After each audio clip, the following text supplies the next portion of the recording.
4 perkara anda jangan buat dalam talian.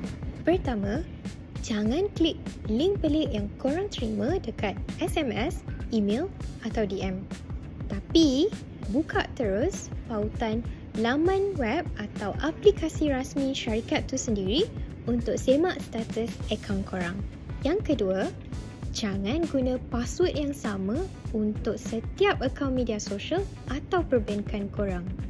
Sebaliknya, guna password yang berbeza dan unik untuk setiap akaun media sosial dan perbankan.